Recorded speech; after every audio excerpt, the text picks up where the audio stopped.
What's the right relationship between theology and philosophy? Which holds the cards? And if you get into one, does it mean in some way you need to reject or hold at arm's length the other? My teacher, Stephen F. Brown, has some wise thoughts on the relationship of theology and philosophy. Uh, and he's looking at it in the 13th and 14th centuries among Christian scholastics, especially Franciscans and Dominicans. And this quote I want to share comes from uh, Occam, Philosophical Writings, his introduction to this work. This was originally edited and translated in an older edition by Philotheus Boehner, the Franciscan, but it's revised with a forward and bibliography by Stephen F. Brown. And it's a wonderful text, by the way. It's not a sin to own or even read books by Occam. He's brilliant. You also don't have to agree with everything he says. It's wonderful. He's part of this vibrant um, conversation of the Franciscan intellectual tradition, and he's a fascinating figure. Okay, but back to our topic of theology and philosophy and their relationship to each other. You don't have to hang out in the lands of theology or philosophy very long to realize that this question is very relevant even today. Okay, if you get much into either of these disciplines, you'll notice this question coming up in quite uncomfortable ways. Let me put this in a little context, though. In the 13th century, there's the rediscovery of a fuller version of Aristotle's writings.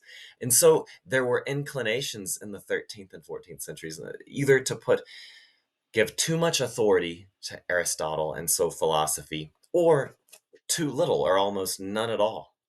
And the Franciscans we focus on in this channel often steer a wise and faithful course, an illuminating course between these two extremes. And today we might observe, similar tensions. There are those who think that philosophy or reason at the end of the day has all the cards over theology. So you might say this is a straw man version of Hegel, could appear in certain kinds of rationalism. It certainly appears in the late breaking pseudo philosophy we might call modern scientism. And then on the other hand, there are those who are inclined to say that to do theology aright is to categorically reject the forays of human philosophical reasoning about God. Okay. So theology, not philosophy, we might say, is this extreme. And so here we could be dealing with like a straw man version of Karl Barth or Barthianism, or any of a variety of kinds of anti-philosophical fideism, including some versions of what's popularly called fundamentalism. Okay, so you see the point. Whether we're talking at the high academic level or just uh, tendencies, intellectual and spiritual tendencies we might encounter just on the street talking to anyone, we see both of these extremes. Theology pushing away philosophy, or philosophy and the human operation of reason pushing away, strong arming theology away. All right, well, here's Steve Brown on the state of the thing among these uh, medieval scholastics, Christians in the 13th and 14th century. Okay, here he is.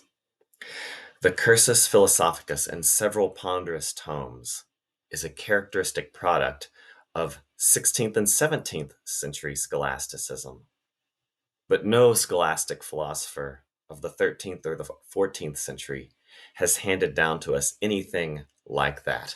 So that's to say, there's no uh, autonomous complete course of philosophy that's articulated by 13th and 14th century Christian scholastics. He says this then.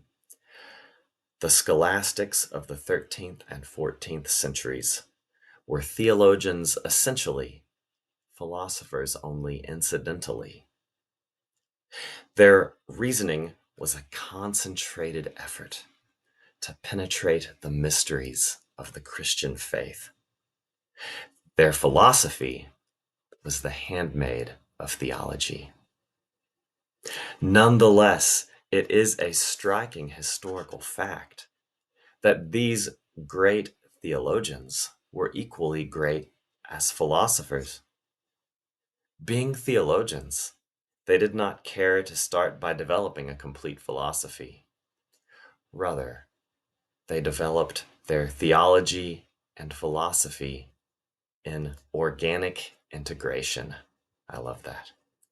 They developed their theology and philosophy in organic integration so that theology was constantly fertilized by philosophic speculation, and philosophy remained under the guidance of Christian dogma.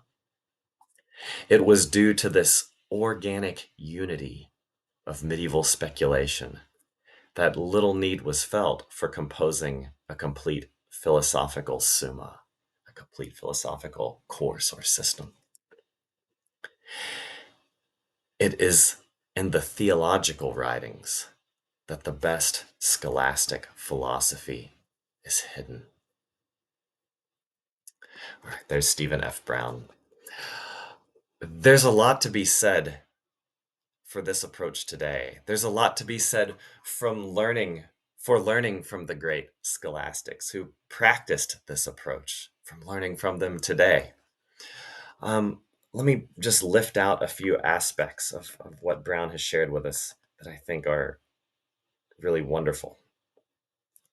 First, he points out that the scholastics of the 13th and 14th centuries were theologians essentially, philosophers only incidentally. And so you might think that, oh, with theology holding the cards in certain ways, that philosophy would be bland, uninspired, maybe even irrational or subrational, like it's not letting the full light of human reason shine or show.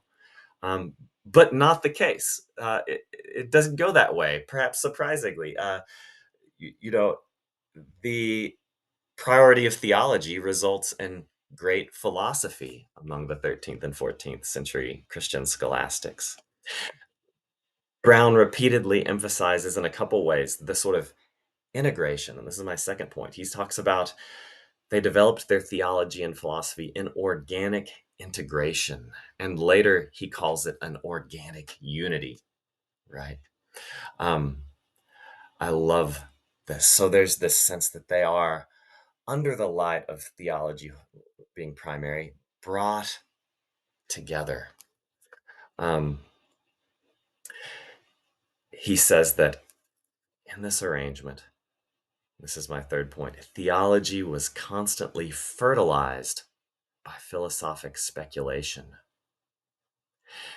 and philosophy remained under the guidance of Christian dogma. So that's the sort of picture of the organic integration or organic unity.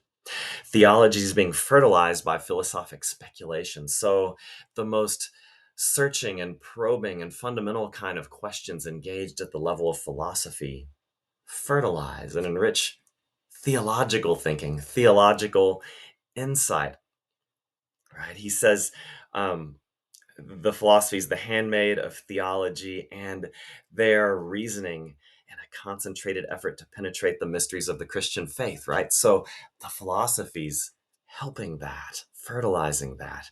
And yet, philosophy remains under the guidance of Christian dogma. There's not this sort of abstract bracketing off of God questions or of divine revelation.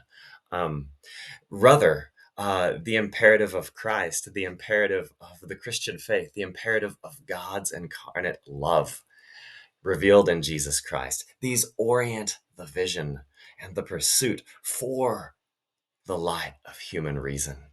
I just love that. So I just want to lift that up. I think there's a lot to be said for this approach today, lifted up by Dr. Brown. There's a lot to be said for learning from the great Franciscan and Dominican scholastics who practiced this approach he's describing.